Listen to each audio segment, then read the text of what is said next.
बिस्मिल्लाहिर्रहमानिर्रहीम। अस्सलाम वालेकुम। इब्तिदा रब्बुल इज़्ज़त के नाम से जिसने जान दी जहान दिया, और दरूद व सलाम मोहम्मद वाले मोहम्मद पर। INN के साथ नासिर नकवी हाजिर खिदमत है। नाज़रीन, बहुत अहम मामला, मुआशी बहरान पाकिस्तान में चल रहा है। महंगाई, बेरोजगारी, गुर्बत, भूख, सारी चीज़ें, शोर मचा हुआ है। लेकिन सियासतदान सियासत खेल रहे हैं। ताहम कुछ लोग ऐसे भी हैं जो इस तरफ भी ध्यान दे रहे हैं। क्यों? कि मुआशी बहरान सिर्फ हमारा मसला नहीं, पूरी दुनिया का मसला है। अमेरिका बहादुर भी मुआशी बहरान में फंसे, फ्रांस भी फंसा है, जर्मनी भी फंसा है, यानी यूरोप पूरा फंसा हुआ है और हम भी फंसे हुए हैं। तो फिर ये मुआशी बहरान का सिलसिला तो ख़त्म होना चाहिए। ताहम मैंने कहा था आपको कि मामला बदल रहे हैं, खित्ते के नहीं, पूरी दुनिया के बदल रहे हैं। इत्तेहाद जो है वो बदल रहे हैं, चेंजेस हो रही है, तब्दीली आ चुकी है, आ नहीं रही। वो तब्दीली नहीं जो इमरान खान कहते थे, ये तब्दीली इंटरनेशनल बैनुल-अक़वामी सतह की तब्दीली है। और इमरान खान साहब में भी तब्दीली आ गई कि उन्होंने पहले कहा था कि मुझे इमरान खान को निकाला अमेरिका ने, और साइफर का सिलसिला बड़ा उरूज पे पहुंचा था। लेकिन अब वो अमेरिका से ताल्लुकात अच्छे करना चाहते हैं और उनकी तब्दीली भी सामने नज़र आ रही है कि ना सिर्फ वहाँ पर उन्होंने मुख्तलिफ फर्म्स को हायर कर लिया है, बल्कि राब्ता भी वाशिंगटन टाइम्स से राज़ी है, तैयार है, अमेरिका से राब्ता मौजूद है। और उसमें ये कह रहे हैं कि मुआशी इनकलाब में लाऊंगा, अगर मैं दोबारा आ गया इक़्तिदार में तो मुआशी इनकलाब लाऊंगा। और फिर वाशिंगटन में एक रिपोर्ट छपी है, वाशिंगटन रिपोर्ट में एक चीज़ छपी है जिसमें ये कहा गया कि किस अंदाज में वो इनकलाब लाएंगे मुआशी, वो सारी चीज़ें। यानी इसका क्या मतलब है? इसका मतलब ये कि अमेरिका और इमरान खान एक पेज पर पहुँच चुके हैं, और जो उनकी फर्म जो उन्होंने हायर की थी, जिनको डॉलरों में रकम अदा की गई, उन्होंने अपना काम दिखाया है। लेकिन दूसरी जानिब ये कि अमेरिका से बहुत दूरियां होती जा रही हैं, हो चुकी हैं, और अब इसकी फाइनल मरहला आ चुका है। गुज़िश्ता रोज़ जाने से पहले वज़ीर आज़म पाकिस्तान ने एक ख़ास इजलास मुरतब किया, जिसमें DGISI यानी नदीम अंजुम साहब और जनरल सिपह सालार हाफिज़ साहब यानी आसिम मुनीर साहब मौजूद थे। वहाँ सारी ब्रीफिंग दी गई। बाहर खबर ये निकली कि जनाब मौजूदा इलेक्शन के बारे में, मौजूदा हालात के बारे में गुफ्तगू हुई, लेकिन बात ये नहीं थी, बात इससे कहीं आगे थी। तफसीलात से आगाह करूँगा, लेकिन पहले आपसे गुजारिश कि INN को सब्सक्राइब करें, लाइक करें, घंटे का बटन दबाना न भूलें, अपनी कीमती राय का इजहार करें। मैं आपको ताज़ा तरीन बातें बताऊँगा कि मामला सुधरने की तरफ जा रहे हैं, मामला बहुत आगे बढ़ चुके हैं और तब्दीली आ चुकी है। जी नाज़रीन, क्या तब्दीली आ गई? तब्दीली ये आ गई कि आप अमेरिका से दूर हो गए। हमारे एक दोस्त हैं कनाडा में बैठे हुए हैं, एक अमेरिका में भी बैठे हैं, शिकागो में डॉक्टर बैठे हैं, हमारे डॉक्टर साहब। वो डॉक्टर साहब ये कहते हैं कि जनाब अमेरिका से जान छुड़ानी बड़ी मुश्किल है। जो कनाडा में बैठे हुए हैं हमारे तैयब जलाल खान साहब, वो कहते हैं भाजी अमेरिका तो एकदम आसान काम नहीं निकलना। लेकिन हालात ऐसे हो गए। सिपह सालार ने 4-5 रोज़ा दौरा किया चीन का, वापस आया, जो मीटिंग हुई इसमें सारी ब्रीफिंग दी, एक दूसरे को बताया गया। लेकिन असल बात क्या है? असल बात यह है कि उससे भी पहले, सिपह सालार से भी पहले, जनरल नदीम अंजुम ISI के जो DG हैं, वो चीन पर खुफिया दौरा कर आए थे और वहाँ के अहम लोगों को ये ब्रीफिंग दे आए थे कि जनाब फिक्र ना करें, जो मुआशी शाहराह है उस पर किसी किस्म की आपको अब परेशानी नहीं होगी, रुकावट नहीं होगी। जो रुकावट वाली चीज़ें थी वो हमने हटा दी हैं और वो हाथ हमने तोड़ दिए, क्योंकि ममलकत को हमने मुआशी तौर पर कामयाब कामरान करना है, तरक्की और खुशहाली आवाम को देनी है। लिहाजा ये मामला जो हैं अब सीधे हो गए। आप फिक्र ना करें, आप आएँ।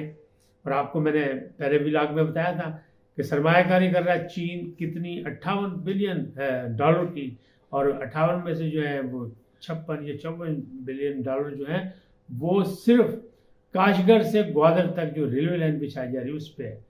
जब रेलवे लाइन कहीं जाती है या कहीं सड़कें जाती हैं तो पता आपको कारोबार फैलता है और तरक्की की राह निकलती हैं। तो CPEC जो है, जिसे पैक कर दिया गया था इमरान खान साहब के दौर में, अमेरिका बहादुर के कहने पे अब उसने फिर सर उठा लिया है। और मामलात क्या हैं? मामलात ये हैं कि जो रशिया, चीन, ईरान, सऊदी अरब, और सऊदी अरब में जैसे बार बार जो है ईरानी लोगों की जिस तरह इस्तकबाल हो रहा है और जिस तरह उनका आना जाना शुरू हो गया और सफ़ीर भी तैनात कर दिए गए, वो सारी चीज़ें इस बात के सबूत हैं کہ سعودی عرب بھی امریکہ سے بہت دور نکل گیا. امریکہ بھی پریشان ہے. امریکہ کیا پریشان ہے؟ یورپ بھی پریشان ہے. امریکہ کیسے پریشان ہے؟ امریکہ نے کہ سفیر نے، امریکن سفیر نے رات کے ٹائم آ کے، آپ کو یاد ہوگا 2-4-5 دن پہلے فواد چودھری سے ملاقات کی تھی، اور ایسی اندھیری رات میں ملاقات کی تھی کہ فواد چودھری کی جو تصویر ان کی بیگم صاحبہ نے ٹویٹر پر لگائی، اس میں وہ سلیپر پہنے ہوئے تھے. اس کا مطلب جیسے سو رہے تھے، جیسے بیٹھے ہوئے تھے، اٹھ کے باہر آ گئے. یہ تو ایک چیز ہے کہ اتنی پریشانی کے بعد. دوسری جانب جرمن سفیر نے زمان پاک میں آ کے عمران خان سے ملاقات کی. مقصد کیا ہے کہ یورپ بھی پریشان ہے، اور یورپی ممالک بھی عوامی جمہوریہ چین سے رابطے کر رہے ہیں کہ جناب ہماری معاشی صورتحال کو بہتر کرنے کے لیے تعاون کریں. تو معاملات بگڑ چکے ہیں، معاملات بدل چکے ہیں، بگڑ نہیں چاہیے، بدل چکے ہیں. لوگوں کو پتہ لگ گیا کہ چین کی پالیسیاں کیا ہیں، امریکہ کی پالیسیاں کیا ہیں. امریکہ بہادر جو ہے اپنے شکنجے میں رکھتے ہیں، اور بالکل اسی طرح جیسا ہمارے ساتھ اس نے ہاتھ کیا، ہمارے ساتھ ایک دفعہ ہاتھ نہیں کیا. 75 سالوں میں ہمارے حکمرانوں نے ہر دور میں اس کی چاکری کی، نوکری کی، لیکن ہمیشہ اس نے ناک سے لکیریں نکلوائی. جیسے IMF اس وقت ناک سے لکیریں نکلوائی. میں کئی ویلاگ میں کہہ چکا ہوں کہ IMF صرف ناک سے لکیریں نکلوا کے ہمیں زمین تک لے جانا چاہتی ہے، بتانے کے لیے کہ تمہاری اوقات کیا ہے، تمہاری حیثیت کیا ہے. لیکن اسے بھی یہ پتہ لگ گیا کہ 1 سال انہی نے بھی گزار لیا اور یہ ڈیفالٹ نہیں ہوئے. ان کے بھی تو معاملات ہیں، یہ بھی کوئی باصلاحیت ہے، ان کے بھی کوئی دوستانہ ممالک سے تعلقات ہیں. تو معاملات جو ہیں وہ بگڑ چکے ہیں اور بدل چکے ہیں. دونوں چیزوں کو خیال رکھیں اس معاملات میں. اور ہم نے IMF جو ہے اب بھی اس کی تمام شرائط مانی جا چکی ہیں، لیکن ابھی تک اس نے فائنل نہیں کیا. جو ہمیں قرضہ دینا تھا، جو ہمیں دینا تھا نا، جس کا وعدہ تھا نا، جس پر بار بار ہم سے ناک رگڑوا رہا تھا، اس پر فائنل نہیں ہوا. امید ہے ہوگا بھی نہیں، بلکہ ہونا یہی چاہیے. میں تو بار بار کہہ رہا ہوں کہ حکومت کو چاہیے کہ اب اگر یہی حالات ہیں، تبدیلی آ ہی رہی ہے، آ ہی گئی ہے، تو پھر اس کو ٹھوکر مارے انہیں بتائیں کہ ہم بھوکے ٹائم گزار سکتے ہیں، وقت گزار سکتے ہیں، 2-4 ماہ 6 ماہ مزید گزار سکتے ہیں، لیکن تمہاری غلامی یہ جو ہے، جس انداز میں تم ہمیں جکڑنے کی کوشش کر رہے تھے اپنا جال پھینک کے، اور جس طرح تم ترقی پذیر ممالک کو اپنے جال میں پھنساتے ہو IMF کے قرضوں میں، اب ہم اس میں پھنسنے کو تیار نہیں. لیکن یہ ایک بہت بڑا فیصلہ ہوگا. فوری طور پہ شاید ایسا ممکن نہ ہو، وقت کے ساتھ ساتھ یہ چیزیں بھی، صورتحال بھی سامنے آ جائے گی. یہ معاملات جو ہیں اس طرف جا رہے ہیں، حالات جو ہیں وہ بدل رہے ہیں.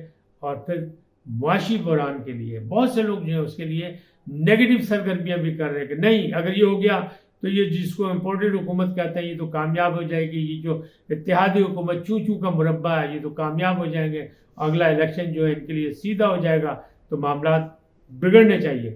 کچھ لوگ بگاڑنا چاہتے ہیں، لیکن باقی جو چیزیں ہیں، جو اہم ادارے ہیں، قومی ادارے، ان لوگوں نے فیصلہ کر لیا کہ نہیں، اگر کوئی ہمیں مارنے کو تیار ہے تو ہم جانیں بھی قربان کرنے کو تیار ہیں. اس کے معاشی بحران کو ختم کریں گے، اس کے آئینی بحران کو ختم کریں گے، اس کے سیاسی بحران کو ختم کریں گے، اور مملکت کو استحکام دیں گے. کس کے لیے؟ عوامی ترقی کے لیے، خوشحالی کے لیے، ریلیف کے لیے.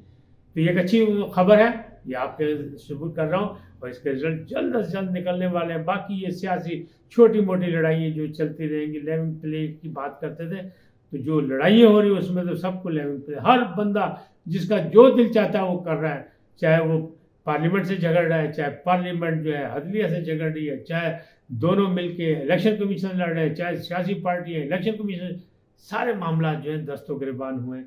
لیکن انشاءاللہ اچھی خبر یہی ہے کہ مملکت پاکستان، اسلامی جمہوریہ پاکستان میں انشاءاللہ بہت جلد معاشی اور یہ آئینی اور سیاسی بحران جو ہے ختم ہونے والا ہے. لیکن اس سے پہلے امید یہی ہے، توقعات یہی ہے، امکانات یہی ہے، ایک بڑا دھماکہ بھی ضرور ہوگا.